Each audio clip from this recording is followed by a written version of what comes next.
you haven't really come out of the closet about your unbelief. Correct. Like shaping my world to have a Christian worldview, and all of a sudden I'm finding out that the ground underneath me is like Mm, dissolving. Well, I was very close to finishing the mm. degree, but I, deconverted during that time.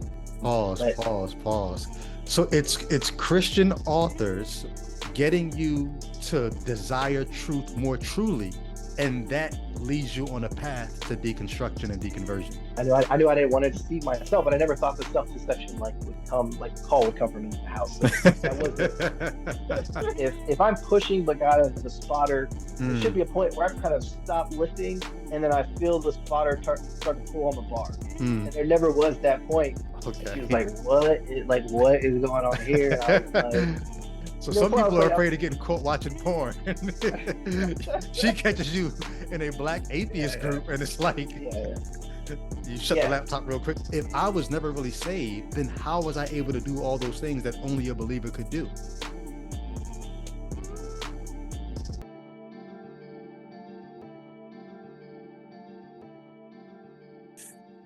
So, Chris, my man, we've never met in real So life, have we? we have actually. Okay. How long Yeah, ago yeah, was yeah. that? I was 14. Wow. You didn't Yeah, have I'm all this. 36 now. So no, Oh, yeah. oh, don't say that. Wow. Okay. Okay. So I got you by about 10 years. So I was 24 when we met. Where was Yeah. that at? Where was it, a bookstore or a concert or something? Concert in Germany. In Germany. Yep. Wow. So wait, do you know Tariq Wesley? No. I don't know by that name. Okay.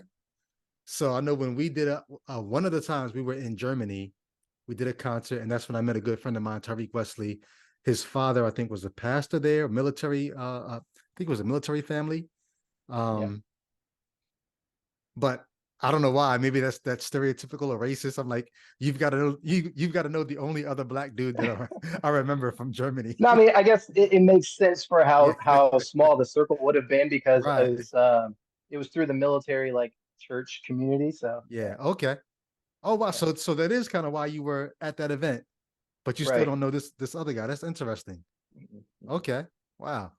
So man, I'm very curious because you have commented on Ichabod's videos, and you made some comments that really just stood out to me. You made another comment the other day on Facebook that made me say, man, I really would love to hear this guy's story.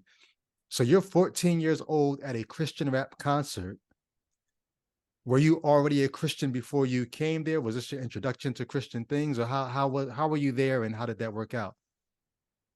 So just to answer your first question, that concert is when I became a true Christian, essentially. Like Wow. I accepted the gospel, like really understood it at that concert. Wow. Yeah, yeah, Wow. That's amazing. yeah, yeah.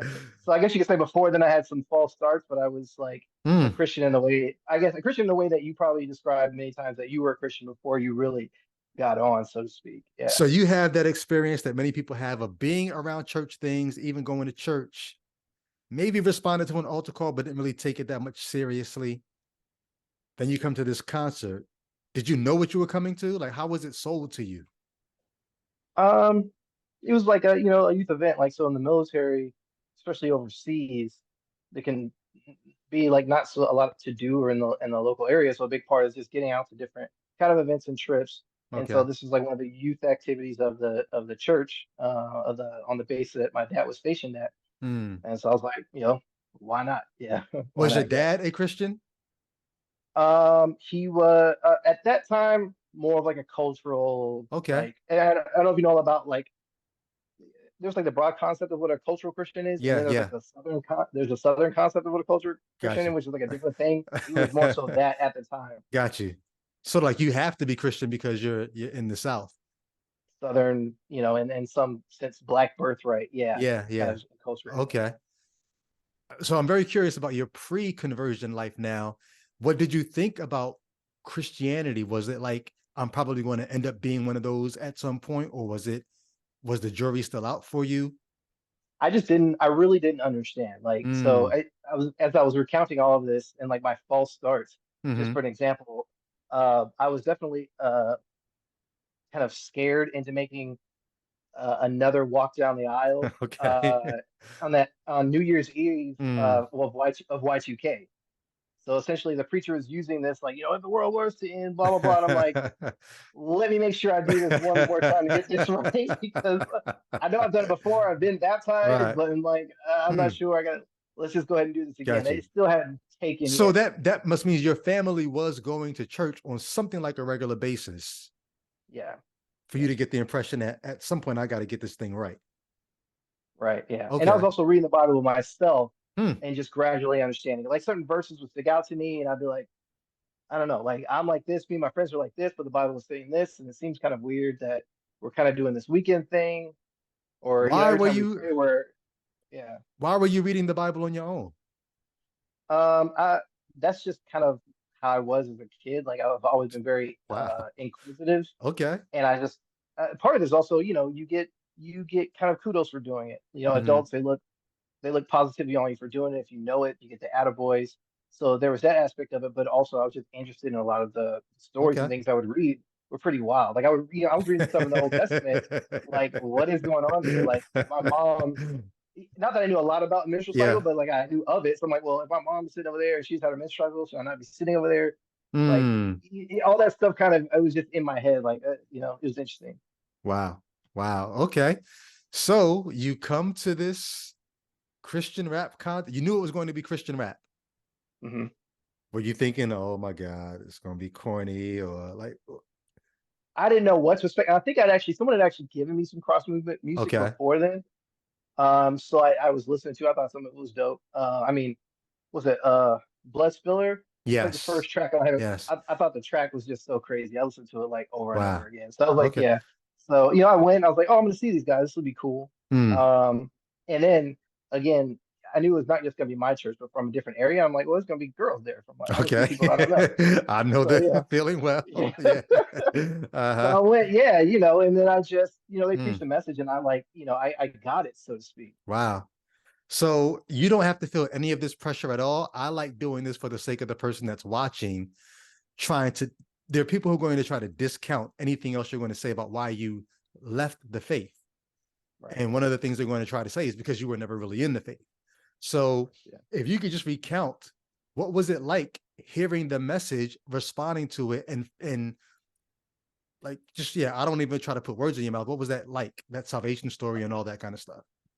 It's such an interesting thing, like being someone who doesn't believe that anything like supernatural happened that day, Mm, while still in my own like private and like honest recounting, felt like something kind of did. It was just different.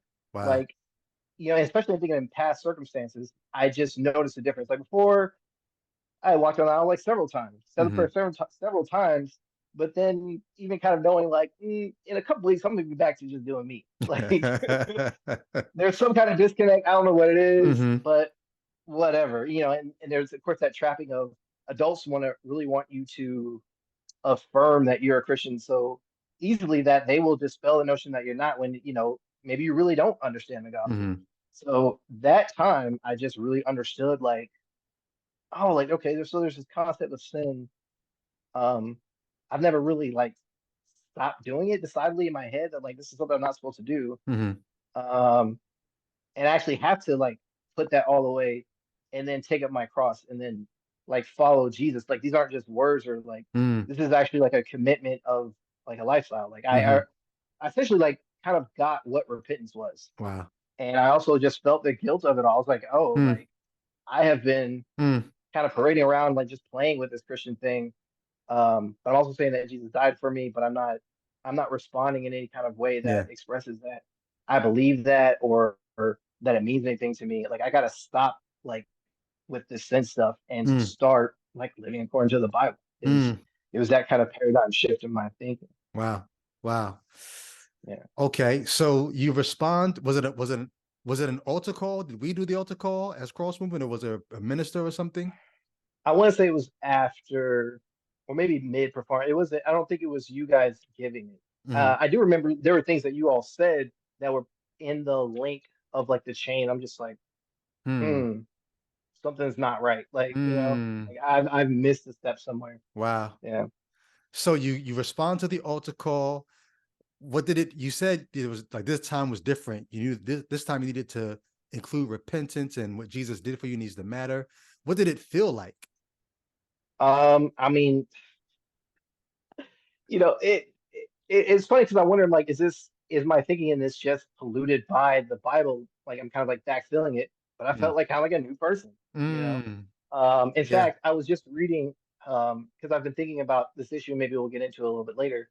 I was reading Wayne Grudem's section on regeneration, and he Hmm. was talking about some of the things that new Christians should experience. Hmm. And I was like, yeah, check, check, check. Okay. Like an instant thirst to read the Mm, Bible, wow. to be more introspective about my behavior, Hmm. to really be intentional about having a relationship with Jesus and Hmm. being in communion and all that kind of stuff. All those things. Wow. Like my parents kind of noticed immediately. Wow. Yes, that's what I was going to ask you. Did anybody notice the change? And so you say your parents Oh noticed yeah, immediately. my parents, Mm.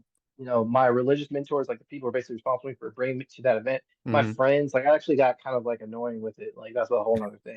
Yeah, like I very much became a zealot. Mm. No, and if you had to justify your zealousness back then, what would you have said? They said you're doing too much because Um, I called myself a fanatic and I took pride in I was the one who was doing too much because other people were doing so little for the Lord. Like, how did mhm. you justify your zealotness? So part of it was, it's like one verse is it Matthew 6:24? Like, no man can serve two masters. So Mm, it's like, in as much as I would go, or it did go in the other direction, yeah. I have to go just as zealously in that other direction. Okay. And being on fire for Christ was like one of the mantras. Mm-hmm. So it's like, yeah, I mean, like, why would I hide my light under a bushel? Like, this is who I Mm, am. Like, I just took the commands of the Bible very seriously. got you. Got you. See, but you believed it. Yeah, And if you believe something, you're going to live according to it. You're going to, like, what is it? Jesus even says, like, a kingdom of heaven is like a treasure buried in the field. When a man finds it, you don't just like, oh, there's treasure. No, you sell what you have just so that you can buy that field. You're sold out because you want right. what's in that field, that treasure. And so I could imagine, how did your friends respond to your sold outness? I mean, a lot of them were like, wow, like it's so good that you're doing this. Then I need to take my faith more seriously. Mm, And then, but I was also, it's funny because you actually made a rhyme about this, mm. and I realized later that it was about myself. I think it was on Pizza Party or something. And you're talking Oh, about like wow. the mushroom thing. They grow up Yeah, like yeah. overnight, and it was more so. It was like Mm, that. I became like very judgmental because I had the mm. law part and I didn't have like the wisdom of the grace part and understanding. And like Okay. we're still sitting and we're working through this thing. So I kind of had like a blind spot in seeing myself in comparison to some of my peers, and became like a little judgmental. And people would point that out to me, and Okay. it like someone a friend of mine just straight up told me one day, and it Mm. kind of I kind of reeled it in. So. Wow. Okay. If you can, real quickly, did your Christian life, well, let me ask this. When did you deconvert? Um, so it's kind of gradual, but I want to say like maybe beginning around like 2012. So you had about a good 10 years in the faith, basically. Is that about right? Yeah, Good yeah. 10 years in the faith. During that 10 years, was there a journey? Like some people go from, I was Pentecostal, then I became Reformed, then I began to understand this and that. Or were you kind of in the same understanding the whole time you were in? How was it for you? Uh, so I wouldn't characterize it like denominationally, but Hmm. there definitely was the journey Okay. because like in the military, like there's just the general Protestant service, Hmm. and it's non-denominational. But I don't know if you've ever heard the critique that like basically when people say non-denominational, they really mean like Southern Baptist. Okay. I think that my chaplain at the time, his persuasion was what's that black denomination, Kojic? like Methodist. I know it's been so long. I've Okay. kind of brained up a lot of things, but there was just a multitude of influences. There were people in my life who were more charismatic, Hmm. um, and so I ran the full spectrum of things. But I think someone gave me the what's called the Evidence Bible, Hmm. uh, which is essentially Ray Comfort's like spin on the Bible, his commentary. and that really set my course for a while. Like I was a big like Way of the Master guy. Like I was very Mm, heavy into evangelism. Um, mm. at one point was trying to get into the more charismatic thing, but that was actually, like in The Lion King, where someone's like, "What's that shadowy place over there?"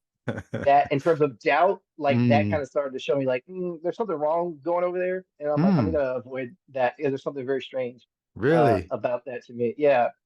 So I veered away from that, and then I Hmm. became an adult and growing in the faith, Hmm. and got more into theology. I realized, and um, I think a lot of like young black people, if they ever find themselves into like heavily theological context or study, they find like that the lectures they go to don't get into that a lot. Hmm. So they'll find themselves having to go to like more majority white churches and end up Hmm. kind of in that Yeah. reform world, which is kind of where I found myself for a while. Interesting. Okay. That I guess you could say like that was the last church setting that I was in. Hmm. Wow. When you said you experienced a bunch of different non-denominational but still denominationally influenced, you even had some charismatic stuff around you. Did you did you practice any of the charismatic gifts? If you Tried to. okay, you don't And have that to go was into so it if you that don't was want to. Some people don't want to no, talk it's about that part fine. of it. Okay. No, I get it. So and when I say like that's a shadowy place, that's because the more you would start to, yeah, like I said, I took the Bible seriously. So in terms Mm-hmm. of asking for things in faith, Mm. healing, stuff like that, and you start to see like this isn't Mm. panning out. Okay. And then learning that I think it's pronounced glossolalia, like the Mm-hmm. technical terms existed in other religions. I was like, Mm-hmm. that shouldn't be. Like that would Mm. only happen if that were a kind of a human sociological phenomenon and not Wow. something spiritual. And I was Wow. like, all right, we're gonna put that on the back burner. So those are the kind of skeptical things that were popping up, but you were just kind of like, we ain't got to worry about that. That, Right. mm, Yeah, wow. that and the correlation between the kind of anti-intellectualism and like charismatic, I guess you'd call it, like the Yeah. more a denomination went that way, the less they were concerned about Mm, even really like looking into the word in an analytic way. So I was yeah. like, that doesn't make sense, but it's not for me. Okay. Wow. Wow. Great stuff. So you get more into the reform because you want to understand this faith. You're learning from the people who are kind of like just kind of systematically setting it up. Did it feel less spiritual, even if more intellectually satisfying, or how did it hit your soul? Um, I don't know. I think it's funny. It's like it wasn't even more so that I just more so found myself there because someone invited me, Okay. and I was looking for a church. Like I went to some churches. In fact, I went into the military as an adult, and in that sense, I never left the same community. So Hmm. the the chaplain's wife, who's like my big like spiritual mentor, Mm-hmm. um, that I knew in Germany, they and my now wife, their family got stationed at my first duty station in Ohio. So Mm. I was essentially back in the same circles with some of the Wow. same people. Okay. She was more charismatic. Mm-hmm. Um, and we all attended, I think, my my wife's dad church at one time, and then they were also on base. Mm. So, but I was just noticing as I was starting to learn theologically, I'm like, I'm not really being like fed here. Mm. This is still more so on like kind of the basic stuff, and also don't agree hermeneutically with like with a lot of stuff that's going on. Mm. And I just got invited elsewhere, and I was like, oh, okay, I guess here they do these kinds of things, and it was a Mm. cool environment. I didn't come to learn later. I'm like, oh, this is like a reformed church. This is Okay. yeah, Got you. Got you. So you yeah, weren't choosing sides. You were just chasing what you believe was truth and what yeah. resonated with I you. was right, yeah. Whatever was kind of I thought was the most theologically sound. Yeah. Okay. Uh hmm. So many different ways I can go with this, but so you just mentioned your wife. Your wife was a Christian as well. You Hmm. guys met in the church, or how did that? Yeah, we met in Germany at church. Like she went to a school on another base Mm-hmm. than I did, but like the church where we both went was basically near mine, and people they went where they want. They go to church on that base, go on Mm-hmm. another one. We just happened to end up at that one. Okay. So using the terms that you use, you were either just a dedicated, devout God seeker, truth seeker, Jesus worshiper, or you were that and you took it a step further and you went into ministry. Did you ever go Oh into yeah, ministry? Oh yeah, I was in ministry Okay. pretty early actually. Really? Yeah, In like I what mean, capacity? as a teenager, I would start to like lead Bible study Hmm. at the church, and then once I graduated and moved to Georgia, I became like a youth minister at the church that I was going to. Okay. Yeah, Ever did you ever go to school for Bible or ministry or anything like that? yeah, I was a Liberty Flame You at one laugh. point. Oh, that's it's just a whole funny story, like given Okay. where I am now. But yeah, I was at Liberty University. I was in the undergrad Bible Mm. program, Bible and theology. Yeah, Oh, and you're in Virginia now. That's where you are. yeah. Okay. That's pretty much the reason I landed in Virginia. Wow. Yeah. Interesting. So you went to Liberty. Did you graduate from there? Thank God, no. No. Okay. I was smart enough to pull. I was very close to finishing the Mhm. degree, but I, deconverted during that time. So I was like, I'm not gonna keep spending money here, And also, I Okay. don't So want to be here. okay. So what did you go to Liberty for? What were you studying? Bible and theology. Bible and Um, theology.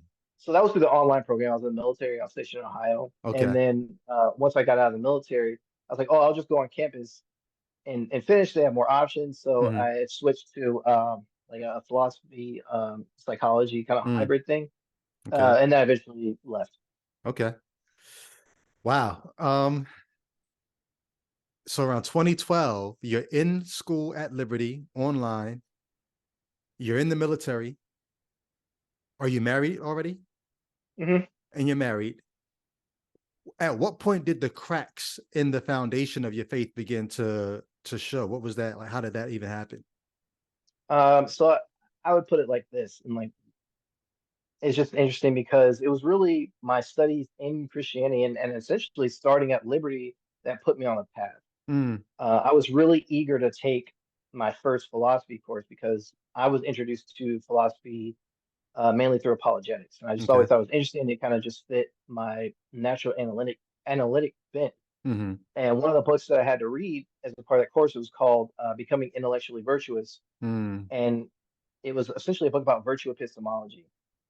And basically, what that is it's a form of like reliabilism in mm-hmm. epistemology, and it just talks about basically a reliable way to know things is to taking like virtue into account. So Mm, like um, specious reasoning would be vicious epistemology. It's mm-hmm. vice reading, and you don't want to do stuff like that because you will often find yourself or like confirmation bias stuff like that. You're Mm-hmm. going to find yourself on the wrong side of truth. You're going to reliably end up in the wrong place. Mm. And it was also from a Christian bent. So Yeah. I used to think you know, it, essentially I want to love the truth and go about finding the truth in a virtuous way. Like I Mm-hmm. don't want to lie to myself. And then Mm.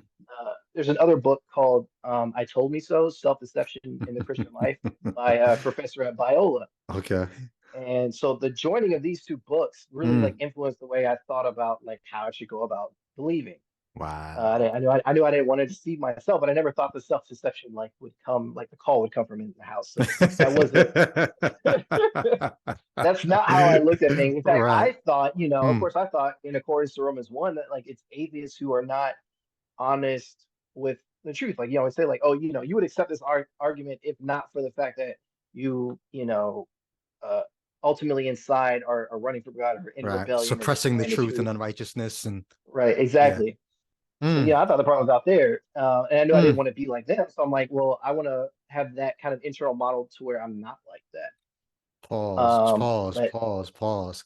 So it's Christian authors, Christian professors, Christian philosophers, or just philosophers in general who are just basically getting you to desire truth more truly.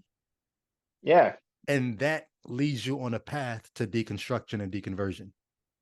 pretty much, it Yikes. ended up working out that I learned I didn't want to put my thumb on the scale Mm-hmm. in terms of like what my beliefs were. I shouldn't have to, right? Mm. If it's If true, it's I can just true, look at this yeah. as critically as I would anything else, and I will keep bumping up against this thing because it's reality. And if Yes. not, then Mm. like there's Mm. something wrong.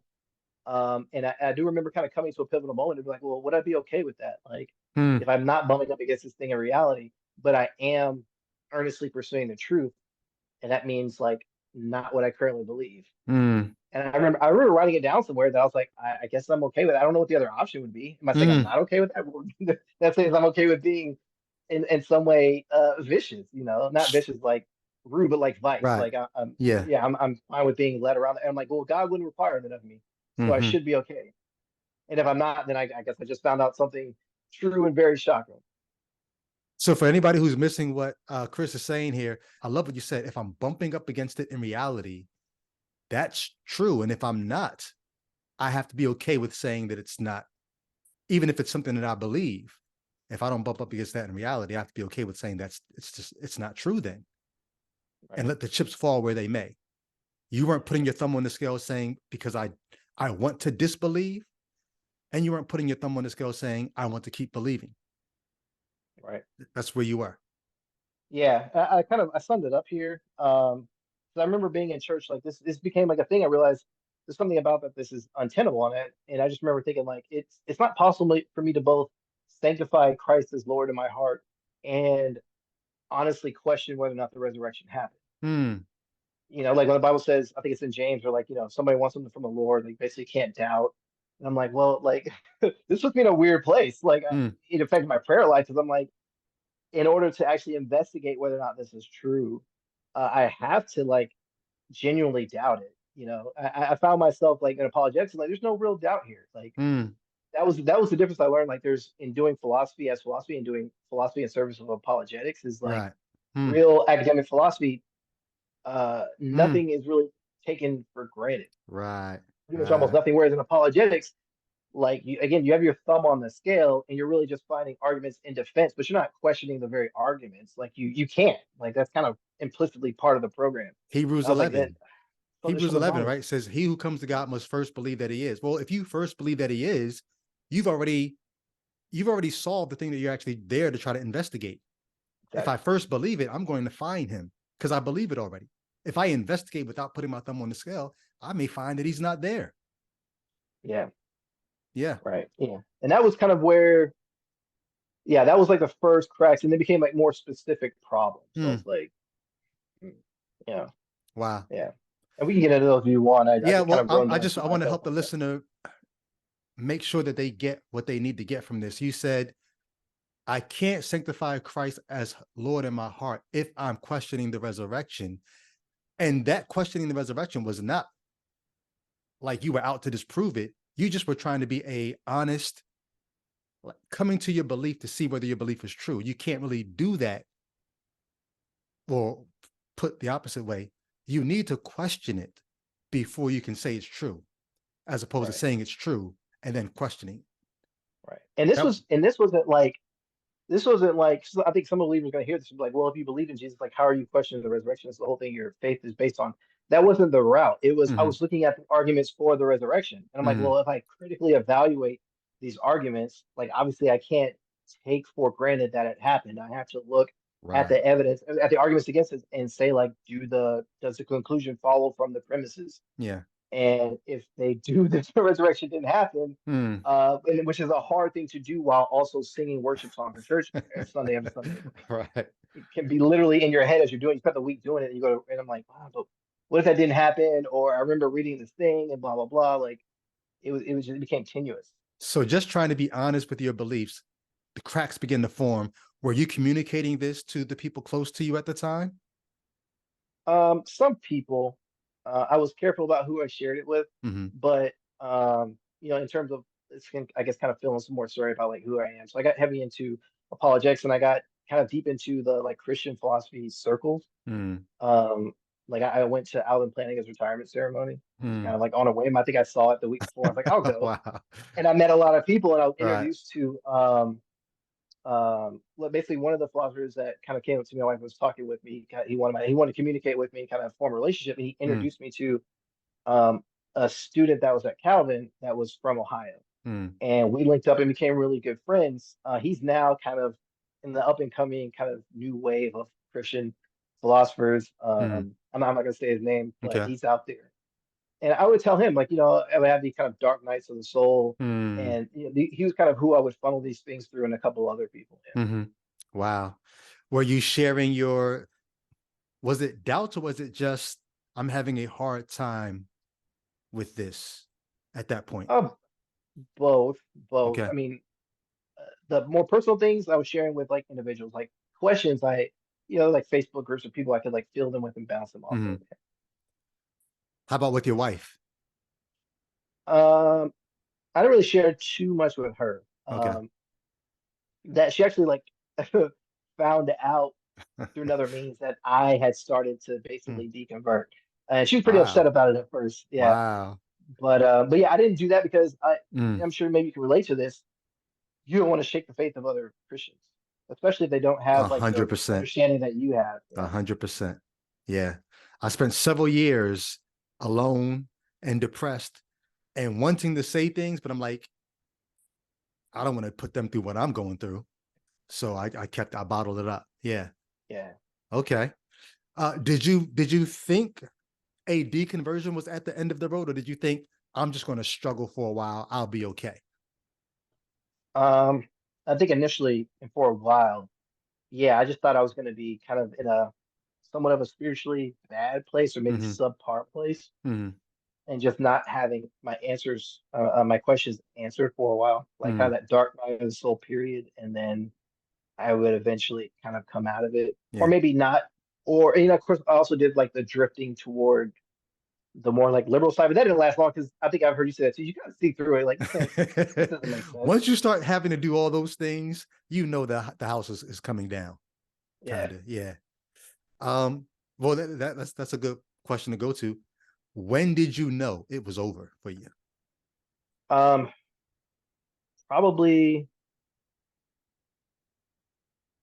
I want to say maybe 2014, 2015. I feel like once I got to England, I think part of it is like sociological. Mm, Because I was in a community going to church with people. My best friend was there.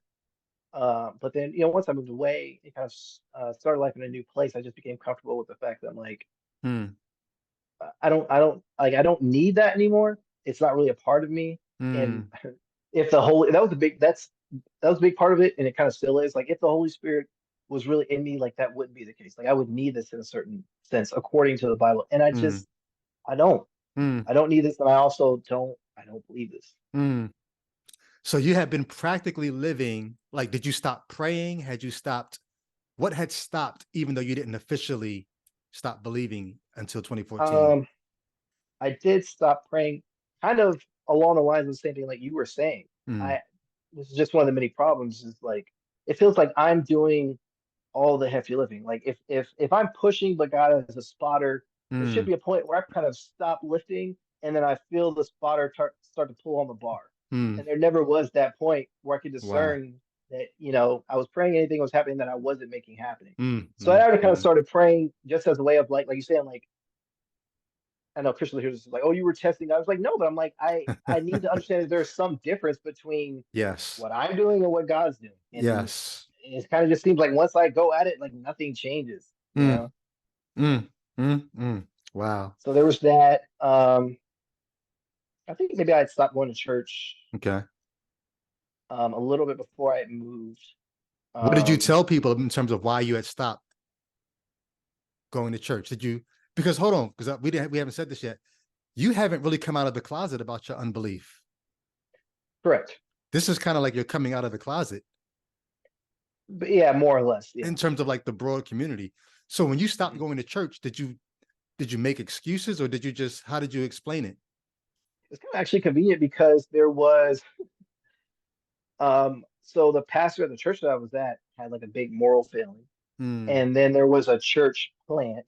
mm-hmm. So things just became fragmented. It gave So you I was cover. able to, yeah, to kind of just sink into the background for a while. Mm-hmm. And then Wow. I got orders and I left. Yeah. Yeah. I think that's what COVID did for a lot of people. It gave them cover, and it gave them time to not have to be, like you said, going to England, even just away from the community. One, you get a chance to see what you can live without.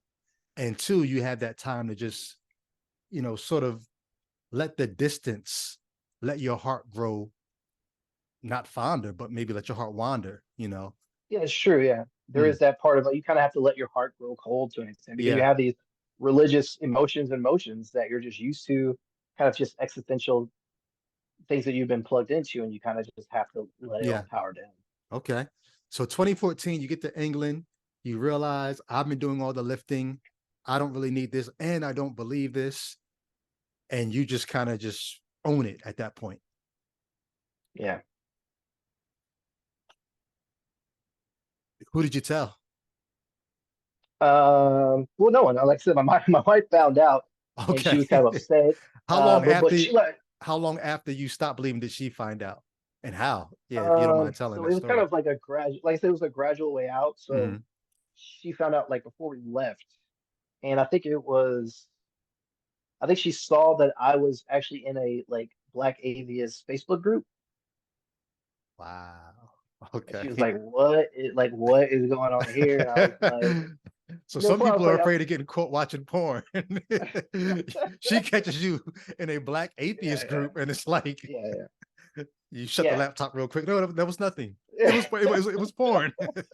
Like, what is this? You know, and I'm just like, at first I'm like, and there was a sense in which it was a curiosity. Mm, I still kind of had that somewhat like apologetic bug mm-hmm, in the sense that, I hear people say things. I'm just like, that's not a good objection. mm-hmm, So I was kind of there, like, just throwing little things out. mm-hmm, But then I also saw that I agree with them a lot of things. And mm, also they were just cool people. I'm like, man, like, this is the kind of like, mm, this is the kind of life where I can kind of like be myself in a certain sense, right.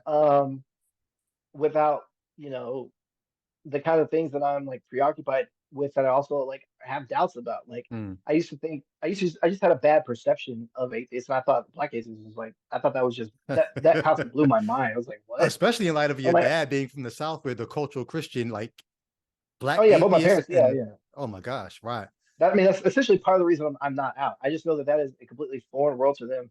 They wouldn't even really begin to understand where I was coming from with that. Mm, And so the juice isn't worth the squeeze in that respect right mm, now. okay.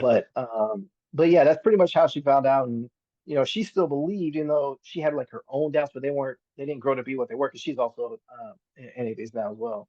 Really? But yeah, yeah. Okay. So that was 2014 that she found out Hmm. about you. When did she deconvert? I mean, that's a whole other story, but just I'm curious. Uh, maybe like 2016 later on, she just Okay. also was like, oh, I always have my own questions about the Bible, and there's things that didn't make sense. And I think, my deconversion allowed her Mm, like kind of freedom to kind of right. admit to herself that she also had things that she, struggled with understanding or doubts, stuff like that. So maybe you can give some people hope, because there are tons of people who they can't tell their spouses that they've Yeah. deconverted. Um, was there tension in the house in those years between where you were deconverted and she wasn't? How did you guys live? Was she I would say it was praying? Yeah, go ahead.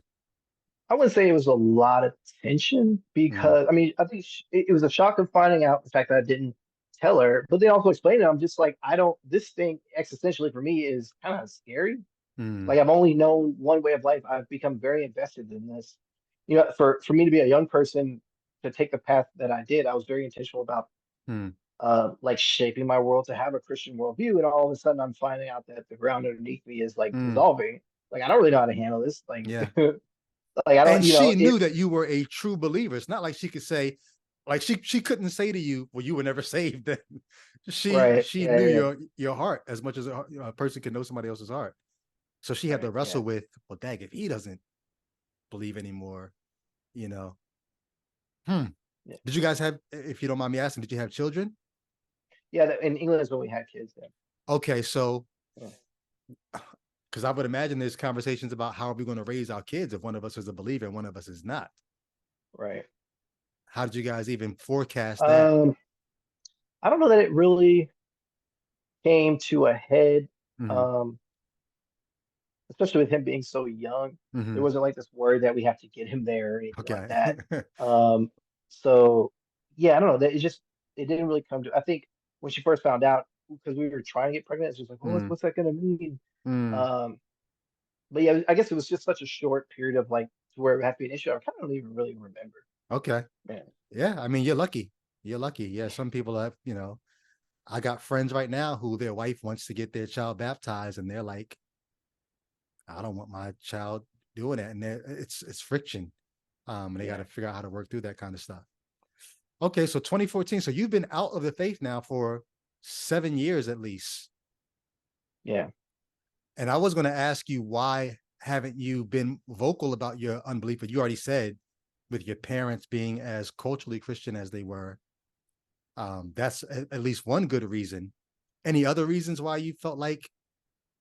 Um, that is kind of it for the most part. Like, I don't want to be, essentially, I don't want to be stigmatized and preached at by people who think that they're going to try to save me. Mm, Like, I've had, it's kind of unfortunate, but like the people that when I went, the church that I went to, they kind of had like a house church model. mm-hmm, You had like main worship on Sundays, but you met up at a house during the week, mm-hmm, to do life together and that kind of thing. mm-hmm.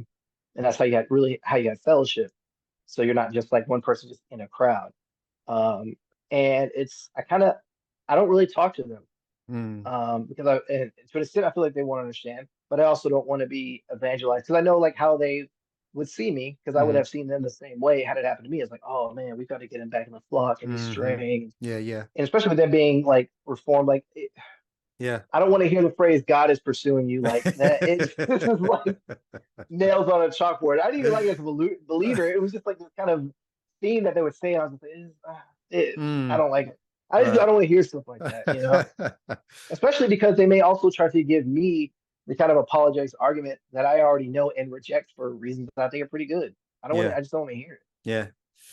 How were you able, if you were vocal in the Christian apologetic philosophical world and all that, how were you able to go this long without anybody sniffing out like, hey, he's not talking about Jesus anymore? I mean, only a few people have ever really said anything. Okay. And it's not funny, but I almost think that the hardness that kind of the Trump phenomenon brought Mm, into the Christian world, yeah. like a lot of people have kind of chilled on that for some. I've just noticed like people I've been friends with, like on Facebook, Mm-hmm. they're just not as vocal. And I think part of it is they agree with it and they don't want the two things paired. So they talk Wow. about one, they kind of stop talking about the other thing. Yeah. Interesting. So I almost feel like I have kind of You benefited from like that. I'm just in that wave. Yeah. Yeah, yeah. Wow, that's a great point. That's a great point. But you know now, like, there are very many people who I get screenshots sent to me all the time. There are people who never comment on my Facebook page. They never like, they never dislike, they never do anything. But they screenshot and they send it to other people like, yo, look what Fanatic said. But what they don't know is some of the people they're sending those screenshots to aren't believers anymore. And those people send the screenshots to me like, yo, here's what people are saying about you. Right. So I just say that to say there are very, very many people checking out what I'm doing from a distance. So people are going to see this interview and now they'll know, yo, this is why Chris hasn't been. Like, how will you deal with being, perceived as you've fallen away? Because now you won't be able to hide anymore. It's out there now. Because you even Yeah. said you were thinking about doing this and not showing your face. So you Yeah. decided to show a face. So what's that thought process like? Um, well, I kind of know, like at least the people in my circle, I kind of Mm-hmm. know like the things that they traffic in. Mm-hmm. So it's like I guess the amount of people that I expect that would get back to me are small, but also those people they know how I am. Mm-hmm. Like they know that I'm like an analytic person, know I think through things. So even if they disagree with me, I would imagine they would give me the respect of thinking like Chris probably thought through this. I don't understand it. Mm-hmm. I definitely disagree with him. I'm praying for him, yada yada.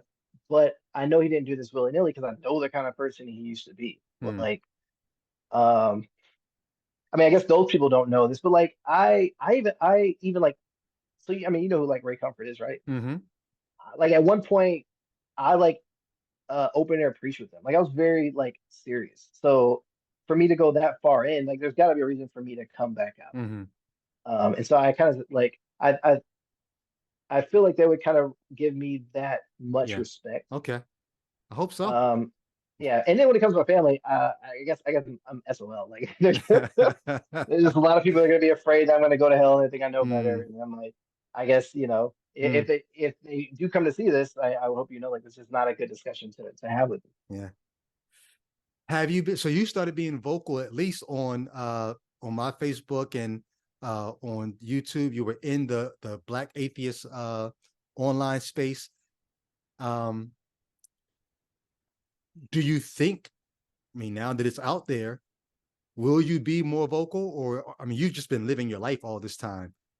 Like, do you think you'll get involved in some of Yeah, I these mean, I don't know. I've thought discussions? about it. I've thought about it. The only thing is, like I said, there's just certain conversations I don't want to have with like with some of my loved ones that I know they're going to want to have. That's really been the only thing that's ever, because I feel like I have some important insights to share, and I Mm-hmm. also want people to feel like they can come out, not as a promotion Yeah. of atheism or anything polemical to religion. Mm-hmm. It's just that, if you don't believe, you don't believe. Yeah. And to kind of give it a theological spin, if a person doesn't believe, why is that?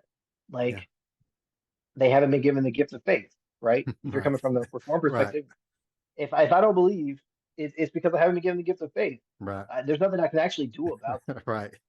Yeah. that, So it's like, so why you Mm. shouldn't have to live or feel ostracized that you can't be who you are, Yeah. because it kind of assumes like a doxastic voluntarism, to throw a bit, like, I didn't. It's not so much that I chose not to believe.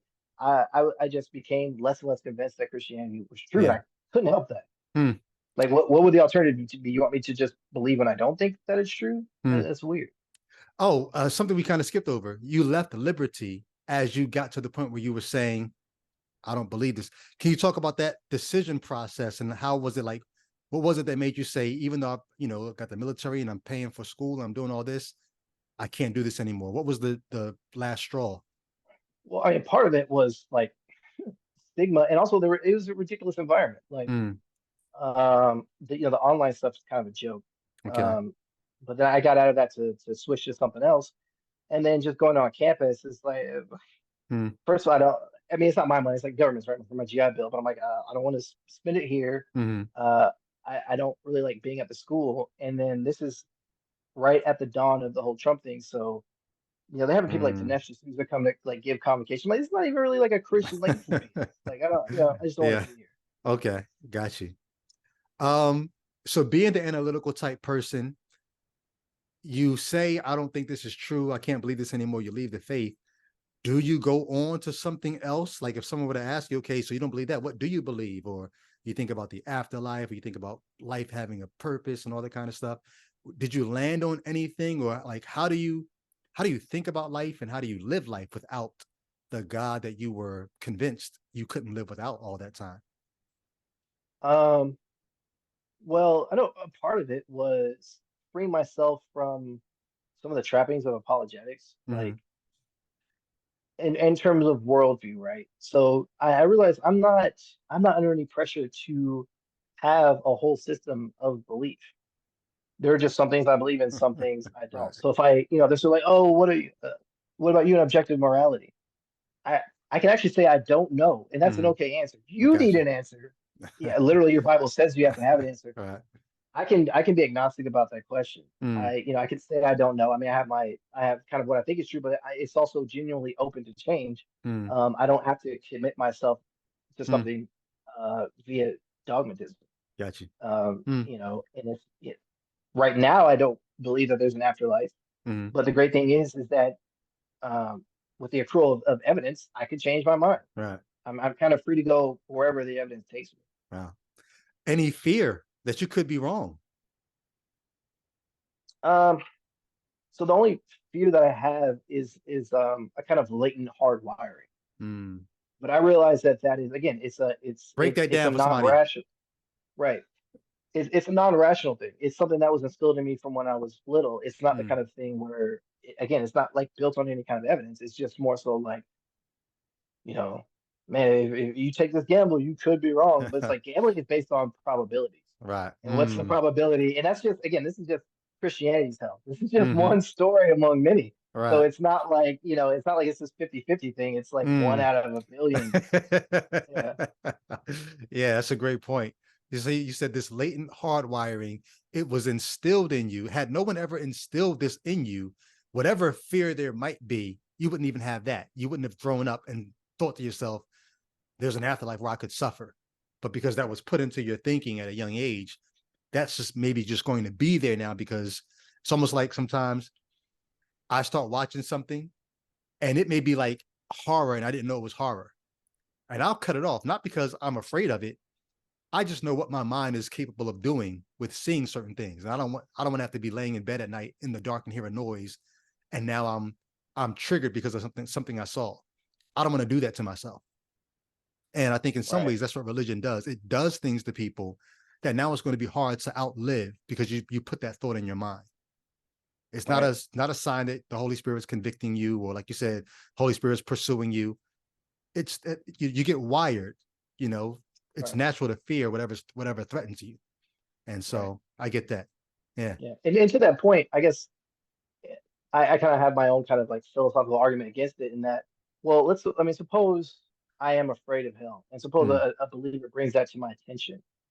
Am I supposed to make a move toward Christianity on that basis? mm, Well, then I'm not doing it because of the worthiness of Jesus. I'm not mm. doing it as a matter of forget. I'm literally just afraid, and it's kind of like you're negotiating with someone and they put a gun on the table. When people make decisions that are based on Right. coercion, we say that those decisions aren't free Right. and not really rational. Mm, So like any argument or any mm. basically any step that I take toward Christianity on the basis of the fact that I could be wrong because maybe I'll go to hell is not actually a rational one. So that, to me, Wow. that's kind of dead in the water. Yeah. Great. That's great. I'm hoping that someone is hearing this and thinking that they can think like this. It's okay to think like this. You've been thinking like this for 7 years. The ground hasn't opened up and swallowed you. Lightning hasn't stricken you down. Your finances haven't dried up. God didn't, send the worm or whatever it is to eat up your crops. You're still alive and you're living life. You're thriving, you know, and even if you did suffer, Christians like suffer. Like it's part of life. It's not this thing where you got to worry about a dark cloud coming to hover over you once you allow yourself to think these things and, like you said, follow the evidence where it leads. So hopefully someone's hearing this and being helped just by seeing. um and I was especially excited because there are a lot of online, at least online atheist community, a lot of white folks in that community, not a lot of people of color, at least on the online, Right. doing videos and being vocal about it and being articulate about it. There's something about, I guess, having been moored a certain way to be able to express these ideas. Because, like you said, sadly, I'm trying to say this in a way that doesn't offend, but when you go to the Black church, you get a lot of the emotionalism.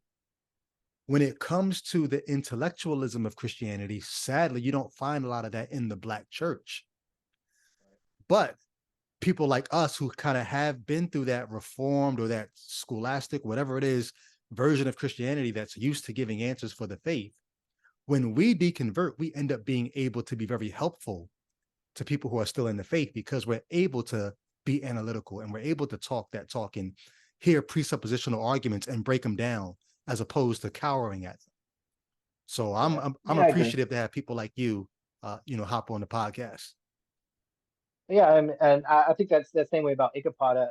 That's kind of has been one of my knocks against the non-believing community Mm, because so many of their arguments kind of reach an impasse in terms of like worldview, and that's not mhm, just they're an atheist, you're a theist. They're not really able to get in the shoes of the theist and speak their language and understand like the arguments kind of from the inside out. Like Derek from Myth Vision talked about playing the sandbox. mhm, Like a lot of atheists can't do that, and so their arguments don't stick. And to mm, me, once you can do that, once you can really understand the Bible the way a Christian understands it, like yeah. the objections to me get a lot better because you know how to give them things that they must take, like they already hold them as assumptions. Mhm. So their premise is an argument that they have to grant. Yeah. Wow. And once you do that, and it leads to a conclusion that they don't like, they kind of can't resist it at the pain of being irrational, basically. Yeah. Great. Hey, bro, I encourage you. Come on out. Come on out and play. We need more voices like yours. Um, Last question I ask you. So you say you were caught in the online atheist, Black atheist community. Are you an atheist or agnostic, or how would you specify what you are in that respect? That's part Um, A, part A of the question. I got a part B. I mean, I guess to myself, the only reason I would say I was an agnostic atheist because so many atheists are obnoxious about just being Right. agnostic. And you know, to me, one is epistemic, and I mean, to me, really both are epistemic. But really, I would just say like I don't know. Like Got I, you. you know, and I think, but there are certainly certain religions that I think are false. Yeah. But I think that's different than talking about like theism in general. Yeah. So if you ask me, you know, if you're to, you know, do I think God exists? I would say I don't know. I think it's a problem. I can give you my reasons why I think Mm, like it just doesn't seem to be the case. mm. Yeah. That's why I like the term atheistic, because I can say, as it pertains to the revealed religions, I'm atheistic. I'm quite certain that the revealed religions are not true. There's no God in the Bible. There's no God in the Quran. I'm atheistic when it comes to them. As to whether or not a God is what's at the base of our reality at all, I don't know. I doubt it. I just don't think that that makes any sense in light of human history, in light of the universe. I don't think it makes any sense. But we could find that a God is there, and I'd be like, oh wow, cool. Look, a God. Uh, but I think something else must be the case, and humanity may just be too young to even think the right thoughts to figure out what that is, and I'm okay Right. with that. So, Chris, man, thank you for your time, and hopefully, like I said, you'll get involved and be more vocal. There may be some current events that pop up that I might hit you up like, yo, let's go on and talk about and talk about this event or something. But definitely feel free to chime in, tune in to Ichabod, and lend your voice to the conversation. I guarantee you, people are going to be helped by seeing more faces like yours, more voices like yours, being able to discuss these things. So, any last words? Well, I would say first, you know, I appreciate having you on. It's very like a full circle experience for Oh me. yeah, how about that? Um, Yeah. you know, in terms of you know, being a voice, I'm curious. You have time for Oh yeah, I'm just a good. small? Yep. Okay, so you know, we're talking about like how do I think about people seeing this, Mm, or just kind of the broad concept of people deconverting in general. I just want to give kind of believers kind of a quasi argument, but something to think about. Like how do you rationalize mm, people like myself and Brady, people who you think that are in rebellion against God, but always were because we were never truly converted, mm, um, never having the Holy Spirit within us, so, and thus never being progressively sanctified, nevertheless living lives that were identical to those of Christians. mm, How would that have been possible on our own power? That mm, it seems to me that Christianity teaches that that's exactly the thing that we can't do. mm. How do you square that in yourself? So I guess just as a parting shot, I Yeah. would like people to think about how I lived the kind of life that I lived. Brady lived the kind of life that he did, completely in the flesh. Mm. How is that possible? Well, let's work this out, because they would say even Judas rolled with the 12 disciples. Jesus said, "Let the wheat and the tare grow together," so we could be the tares. God raised up Pharaoh, but used him for his purposes. We could have been Yeah, but I'm curious. Pharaohs and tares and Judases. Well, yeah, but to be fair, but Pharaoh didn't have a life model after a believer. True. Judas didn't have the Holy Spirit. We actually don't know a whole lot about Judas's life. I Right. have a whole biography that people would attest to. In Right. fact, one of my friends that I was in church with in Ohio, this guy, like his name, we'll call him Steve. Eh, my best friend, Deku, shout out to the Deku curbside game. He's gonna see that and understand that. Mm, We used to look to him as mm, like this guy is really living the life. mm, And he would go to just such lengths and extremes to live a holy life. We kind of thought we were doing it. This guy really did it. mm, The praying, the fasting, the avoiding sexual sin, like mm, the charity that mm, he really would like. You ask him for his coat, he would give it to you. mm, That kind of guy. He's no longer a Christian. mm. So it's one thing to say like like wheat and tares Yeah. it's a They metaphor, but perform it doesn't differently. go.